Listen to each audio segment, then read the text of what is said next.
Hai, Assalamualaikum dan salam sejahtera. Kita bertemu lagi bersama saya, Dr. Diana Risha. Apa khabar semua? Tajuk kita pada hari ini ialah acid reflux atau dikenali juga sebagai GERD, Gastroesophageal Reflux Disease, GERD. Okay? So, kebanyakan masanya GERD atau acid reflux ni dikatakan tiada punca. Itu kebanyakan masanya. Doktor akan kata ada beberapa trigger, ada beberapa benda yang boleh menerukkan acid reflux tu, tetapi puncanya tidak diketahui. Okay? So kebiasaannya trigger yang doktor di klinik atau di hospital selalu bagi tahu adalah jangan makan pedas, jangan stres dan macam-macam lagi lah yang sering dinasihati. Namun begitu, itu adalah trigger, benda yang menerukkan keadaan. Okey, sekarang kita bincang apakah sebab acid reflux atau GERD ni berlaku. Okey, so benda yang paling utama yang kita kena tahu adalah dalam perut kita terdapat asid seperti yang diketahui kan. So dalam perut ada asid dan asid ni pH-nya adalah 1:2.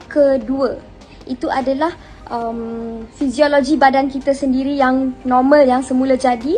Dalam perut ada asid yang pH-nya 1 hingga ke 2 sahaja. Terdapat 2 injap yang ada dekat perut kita. Yang pertama ni adalah dipanggil sebagai lower esophageal sphincter. Ini ini adalah injap yang menghubungi esophagus kita ke perut. Okey? Dan injap yang kedua pula dikenali sebagai pyloric sphincter. Ini adalah injap yang menghubungi perut ke usus kita. Okey, so sekarang kita dah tahu ada 2 injap kan? Okey, dan kita juga dah tahu bahawa dalam perut ni ada asid yang pH dia 1 hingga ke 2 yang sangat acidic. Okey, next yang anda kena tahu adalah kedua-dua injap ni dikawal oleh otot. Okey, so ada otot yang mengawal pembukaan dan tutupnya injap ni. Okey, so yang mengawal otot pula adalah vitamin D dan kalsium serta acidity yang terdapat dalam perut ni. Okey, sekarang saya ulang. So injap ni dikawal oleh otot. Otot ni pula dikawal oleh vitamin D dan juga acidity perut tu sendiri. Ia adalah sangat penting supaya asid dalam perut ni remain acidic, maksudnya kekal asid. Tak boleh dia tukar jadi alkali. Dia kena juga asid supaya injap ni boleh buka dan tutup. Okey, apa yang berlaku dalam GERD? Dalam GERD atau acid reflux, injap yang pertama atau kedua ni tak dapat nak tutup dengan betul. So oleh itu, asid yang ada dekat perut dia akan tumpah keluar. Okey, so sebagai contoh, sekiranya seseorang itu kurangnya vitamin D, so apabila dia kurang vitamin D, dia kurang kalsium, dan apabila dia kurang kalsium, susah untuk tutup injap ni. So maka asid akan tumpah keluar. Okey, mekanisme yang kedua pula injap yang dekat bawah ni. So injap yang dekat bawah ni dia akan menghalang jus hempedu daripada naik ke atas.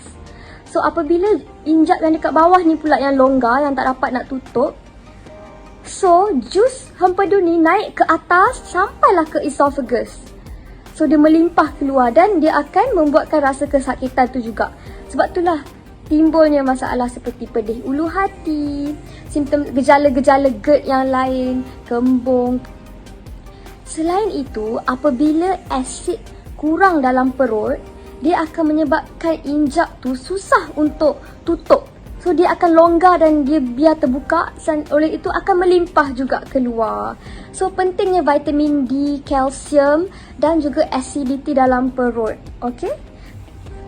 Terdapat beberapa jenis makanan yang menyebabkan acidity dalam perut berkurang. Sebagai contoh, gula, susu haiwan, makanan yang diproses, omega 6, minyak omega 6 seperti minyak sayur-sayuran tu, dan juga gluten. Okey.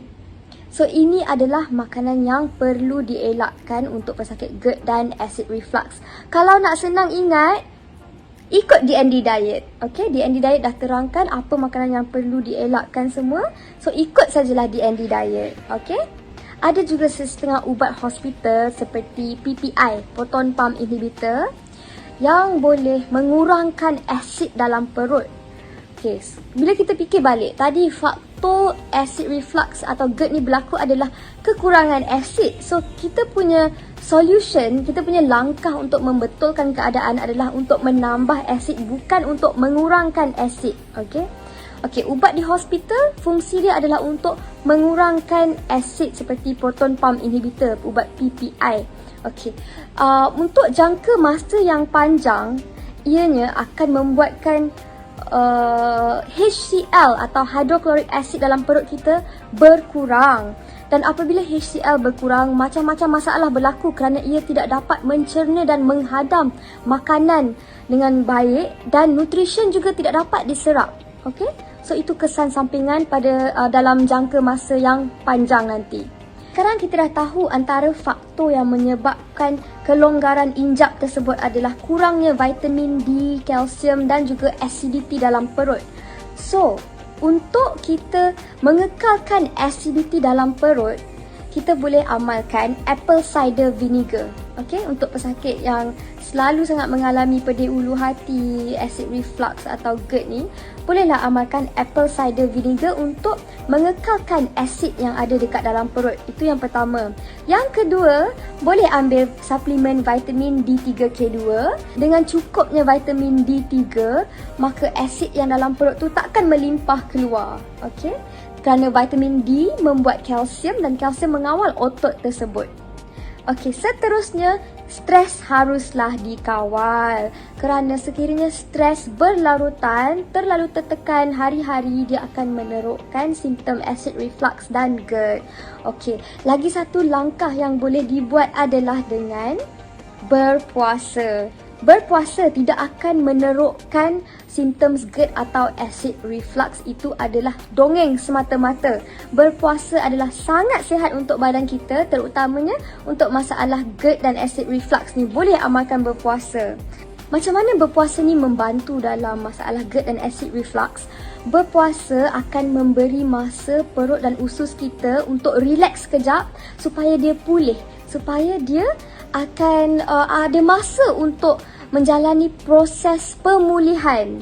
Okay, so itu adalah cara puasa dapat membantu dalam masalah acid reflux dan GERD. Selain itu, probiotik juga dapat membantu dalam masalah GERD dan acid reflux. Okay, kesimpulannya, kawal stres, ikut DND diet, ambil vitamin D3K2, amalkan apple cider vinegar, berpuasa, ambil probiotik. InsyaAllah anda punya gejala akan berkurangan dan ada penambahbaikan. Okey? Itu sahaja daripada saya pada hari ini. Terima kasih kerana meluangkan masa anda untuk mendengar. Semoga kita berjumpa lagi. Bye.